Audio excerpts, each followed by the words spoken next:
Gente, o Comitê de Política Monetária divulgou nessa terça-feira a ata sobre a última reunião do órgão do Banco Central, realizada na semana passada. É bom lembrar que na quarta-feira última, o Copom reduziu a taxa básica de juros pela sexta vez seguida em meio ponto percentual, né? Então, a taxa que era de 11,25 caiu para 10,75% ao ano. Apesar disso, Rodrigo, o Copom me parece que ele deu um indicativo de que vai depender de novo do governo federal se essa trajetória de queda de juros ela vai ser mais intensa ou não.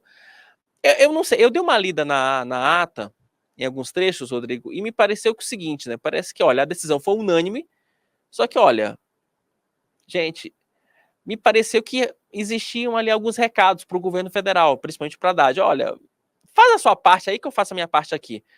Ou eu estou equivocado nessa minha interpretação? Boa tarde, Rodrigo. Boa tarde. Assim, na prática, sim e não, né? Para variar, né? As minhas respostas aqui são sempre terríveis para essas perguntas. Mas vamos lá, é assim, ó.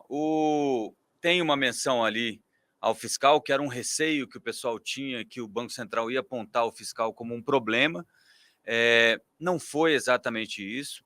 Manteve ali só, olha, existe uma preocupação para que a meta seja mantida, etc. e tal, para que haja ancoragem das expectativas. Mas o Banco Central veio com um novo item, assim, ele já vinha falando um pouco disso, e veio com uma nova preocupação. E aí eu vou tentar explicar isso para vocês, que é o tal do hiato, né? Talvez vocês comecem a ouvir um pouco mais falar sobre isso, né? Então tem um problema de hiato, olha que coisa bonita, é quase uma doença, né? O Brasil ele tem um PIB potencial, então tem um tanto que o país consegue crescer. O Wilson desmaiou, está vindo os paramédicos. Mas vamos lá, o Brasil tem o tal do PIB potencial, que é o quê? Quanto que os economistas, quantos que os entendidos sobre o assunto acham que o Brasil pode produzir, pode crescer a produção, sem que tenha um efeito colateral inflacionário? Então, o que é isso? As empresas, elas produzem, elas têm a capacidade de produzir 100 produtos, uma empresa específica. Vamos supor que essa empresa é a economia brasileira toda. Hoje, ela está produzindo 95 produtos. Se a gente continua crescendo, a gente vai chegar nesses 100 produtos e, a partir daí, se houver mais demanda pelos produtos, quem vende esse produto vai aumentar o preço do produto. E aí, quem pagar mais, leva o produto. Isso é uma lei de mercado. É assim que funciona em mercados que não são regulados, né, ou que são autorregulados. Vamos lá. Então, qual é o problema? Na estimativa do Banco Central, segundo aí o questionário pré-Copom, os economistas têm ali um número de PIB para o crescimento desse ano, de PIB potencial de 1,9. A gente está numa expectativa de crescimento de 1,8.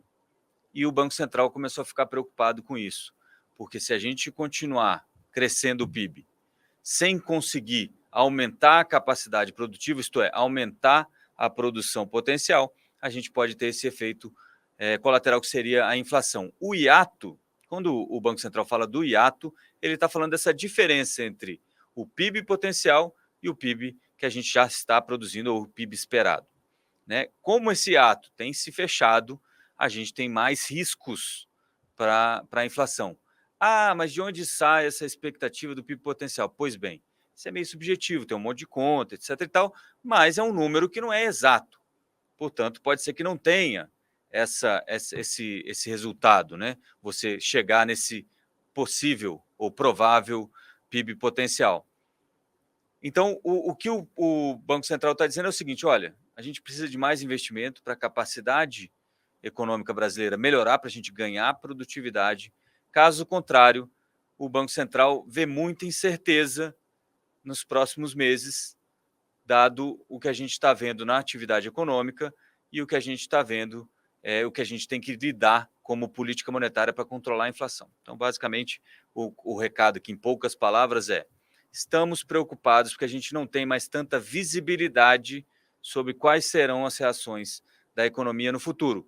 Por isso, retiramos aquela ideia de colocar mais 2 cortes de 0,50 e sim, vamos manter mais um corte de 0,50 e o próximo a gente vai ver conforme os dados vão chegando.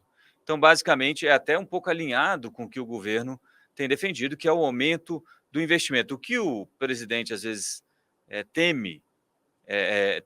insiste em discordar é que ele, obviamente, ele entende isso, mas como sempre eu falo aqui, o nosso querido Mr. L, ele é um grande mago, ilusionista, ele faz de conta que não está vendo o que está na cara dele, que é, se eu investir no crescimento da minha produção agora na minha empresa, aquela empresa que faz 100 produtos, eu vou comprar uma máquina nova.